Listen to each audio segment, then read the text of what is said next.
Alright everybody, welcome to Dad and Son DIY It All. And if you're like me and you're sick of your Honda being lit up like a Christmas tree because of this, and you have filled up your tires and everything's good to go, I'm going to show you how to fix this.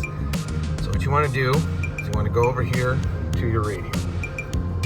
On your radio, you want to hit your home button. Next, you want to go into your settings. Vehicle. Right here, this TPMS Calibration.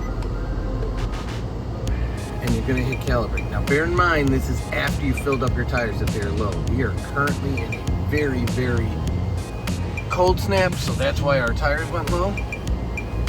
We did fill them up, so they're good to go. So it's going to start that calibration. And while it's starting, it's already cleared over here. So do this step. If you're sick of those warning signs and everything else, it will not heal itself for some reason, so you have to reset it.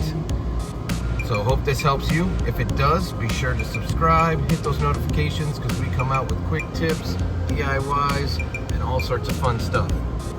Thanks a lot. Take care.